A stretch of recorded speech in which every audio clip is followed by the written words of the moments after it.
যতবার পৃথিবীতে পাপ জন্ম নেবে এই পরশুরামের মতো কলিযুগে এসে এই পাপের বিনাশ করবে।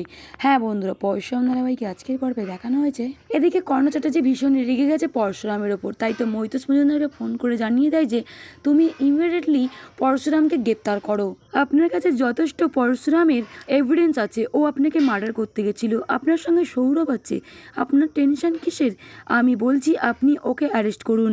আপনাদের ডিপার্টমেন্টে এত ফোর্স থাকতে আপনি একটা মানুষকে গ্রেপ্তার করতে পারছেন না, তুলে আনতে পারছেন না। আমি আপনাকে টাইম দিচ্ছি, উল্টো রাত থেকে সোজা রাতের মধ্যে ওকে অ্যারেস্ট করুন।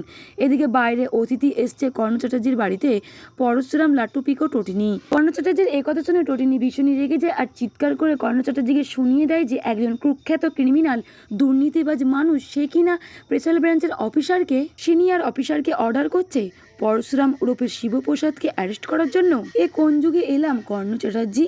হঠাৎ করে পরশুরাম, লাট্টু, পিকো, টটিনিকে কর্ণ চ্যাটার্জির বাড়িতে দেখে ভীষণই চমকে যায় আর কর্ণ চ্যাটার্জি চিৎকার করে টটিনিকে জানিয়ে দেয় যে তোমরা এখানে কেন এসছো, এক্ষুনি এই বাড়ি থেকে বেরিয়ে যাও। এদিকে টটিনি বলে আমরা এখানে বসতে আসিনি, আমরা এসেছি আপনাকে নেমন্তন্ন করতে। বাট কর্ণ চ্যাটার্জি, আমি আপনাকে নেমন্তন্ন করবো না, আমার বাচ্চারা করবে। এদিকে লাট্টু, পিকো জিলাপি আর পাঁপড় কিনে এসছে কর্ণ চ্যাটার্জির জন্য, কারণ তাদের পাশের গ্রামেতেই মেলা বসছে, রথের মেলা। এদিকে লাট্টু, পিকো ভীষণই জবরদস্তি করে কর্ণ চ্যাটার্জিকে পাঁপড় আর জিলিপি খাবার জন্য। কর্ণ চ্যাটার্জি ভীষণই রেগে যায় লাট্টু, পিকোর এরকম ব্যবহার দেখে আর বাড়ি থেকে বেরিয়ে যেতে বলে। তখনই পরশুরাম কর্ণ চ্যাটার্জিকে জানিয়ে দেয় যে যে ফুল, পাখি আর বাচ্চাদেরকে দেখতে পারে না, সহ্য করতে পারে না, সে আসলে মানুষই নয়। এদিকে পরশুরাম কর্ণ চ্যাটার্জিকে ভালো করে বুঝিয়ে দেয় যে কর্ণ চ্যাটার্জি মৈতস মজুমদারকে ফোন করে যে কথা বলেছে সেটা সবই পরশুরাম জানতে পেরে যায় ও নিজে কানে শুনে নেয়। মৈতস মজুমদারকে একথা জানিয়ে দিয়েছে যে সোজা রাত থেকে উল্টো রাতের মধ্যে পরশুরামকে গ্রেপ্তার করতে, কিন্তু তার আগে পরশুরাম একটা ভালো জিনিস রেখে দিয়েছে এই কর্ণ চ্যাটার্জির জন্য। পরশুরাম নিজের পকেট থেকে বন্দুক বার করে কর্ণ চ্যাটার্জির সামনে রাখে।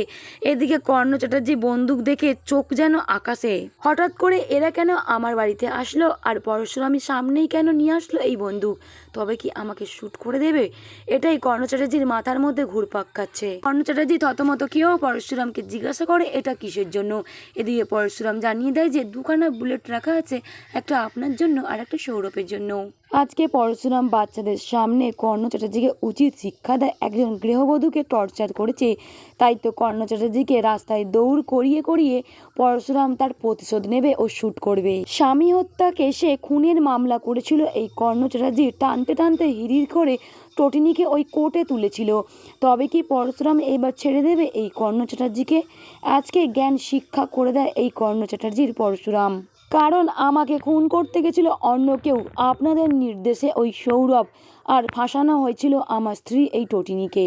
এদিকে পাল্টা জবাব দেয় টটিনি, কর্ণ চ্যাটার্জিকে জানিয়ে দেয় যে আপনার বার্থ সার্টিফিকেট আর আমার বার্থ সার্টিফিকেট যদি একসঙ্গে রাখা হয় না, আপনার এজটা আর আমার এজটা সম্পূর্ণ আলাদা। আমার বয়স আপনার বয়স আকাশ পাতাল তফাৎ, পার্থক্য আছে। আমি সেটাই ভুলে যাব আপনি আমার থেকে গুরুজন বা বয়সে বড়। আমি এমন আপনার হাল করব না, সেটা আপনিও কখনো কল্পনা করতে পারবেন না। এদিকে টটিনি কর্ণ চ্যাটার্জির কথার মাঝখানে কবির এসে পড়ে আর তখনই কবিরকে ঠাটিয়ে এক চড় মারে, কারণ বাবার হয়ে ওকালতি করতে গিয়ে নিজে মার খেলো আজকে টটিনির হাতে। এদিকে কবির টটিনির ওপর ভীষণই রেগে যায় আর টটিনি জানিয়ে দেয় কবিরকে যে তোমার ওপর এই থাপ্পড়টা চলতেই পারে। আর এদিকে লাহরি ম্যাম চুপচাপ দাঁড়িয়ে দেখছিল, কারণ কুখ্যাত ক্রিমিনাল এই কর্ণ চ্যাটার্জি নিজের মতো নিজের ছেলেকেও তৈরি করেছে। আজকে সুখের সংসার করতে হচ্ছে এই লাহরি ম্যাম, এর আগে অনেক জ্বালিয়েছে কর্ণ চ্যাটার্জি সকলকে। তাই তো চুপচাপ চড় খেতে দেখলো নিজের মা, একটা প্রতিবাদও করলো না টটিনিকে। ঠিক তখনই লাহরি ম্যাম বলে ওঠে কি ব্যাপার টটিনি, বাচ্চাদেরকে নিয়ে তোমরা এখানে এসছো, তোমরা কিসিং কিট করছো এখানে এসে, কি এইসব কি ব্যাপার? তখন টটিনি জানিয়ে দেয় আমি কোন প্রিন্সিপাল ম্যামকে দেখছি। টটিনি আজকে প্রিন্সিপাল ম্যামের কাছে এসছে কারণ একটাই আবেদন নিয়ে তার বাচ্চাদেরকে পুনরায় স্কুলে ভর্তি করানো হোক। এদিকে লাহরি ম্যাম জানিয়ে দেয় যে আমি কিছুই পারবো না, কারণ এই স্কুলের কর্তৃপক্ষ মাথায় বসে আছে ওই কর্ণ চ্যাটার্জি। এই কর্ণ চ্যাটার্জি একজন কুখ্যাত ক্রিমিনাল, তার নির্দেশে একটা গাছের পাতাও নড়ে না। ঠিক তখনই পরশুরাম জানিয়ে দেয় যে আমার ইশারায় এই গাছটা পুরো নাচবে, শুধু পাতা কেন, আজকে কর্ণ চ্যাটার্জির বিরুদ্ধে সব কিছুর প্রমাণ পরশুরামের হাতে। নিজে মোবাইল চালিয়ে লহরী ম্যামকে সবটাই দেখিয়ে দেয়, মুখে পুরো ঝামা ঘষে দেয় এই কর্ণ চ্যাটার্জির পরশুরাম। ঠিক তখনই ওখানে আসে আরাধ্যা টোটিনির হয়ে কথা বলতে গেলে কর্ণ চ্যাটার্জি আরাধ্যাকে বাড়ি থেকে বার করে দেয়। এদিকে পরশুরাম টোটিনি আরাধ্যাকে নিয়ে মুখার্জি বাড়িতে ফিরে যাবে। ওদিকে কর্ণ চ্যাটার্জিকে জানিয়ে দেয় পরশুরাম রাস্তায় ফেলে টানতে টানতে হিড় করে আমি তোমাকে শ্যুট করব। যাওয়ার আগে কর্ণ চ্যাটার্জিকে উচিত শিক্ষা দিয়ে যায়, ভালো করে জানিয়ে দেয় বাড়ির সকলের সামনে পরশুরাম আপনাকে আমি রাস্তায় ফেলে টানতে টানতে হিড় করে নিয়ে যাব আর শ্যুট করব সকলের সামনে। এটা আমি আপনাকে বলে রাখলাম, আপনার পাপের শাস্তি আপনি নিজে পাবেন। অবশ্যই আপনাকে এই পরশুরাম শাস্তি পাইয়ে দেবে, তার সঙ্গে সকল অপরাধীদেরকে আপনার মুখ থেকে আমি বার করব সকল অপরাধীর নাম। একথা বলে আরাধ্যাকে নিয়ে ওখান থেকে চলে যায়। কর্ণ চ্যাটার্জির মুখে পুরো ঝামা ঘষে দেয় পরশুরাম। তবে কি প্রিন্সিপাল ম্যাম আবার ফিরে যাবে পুনরায় নিজের স্কুলেতে?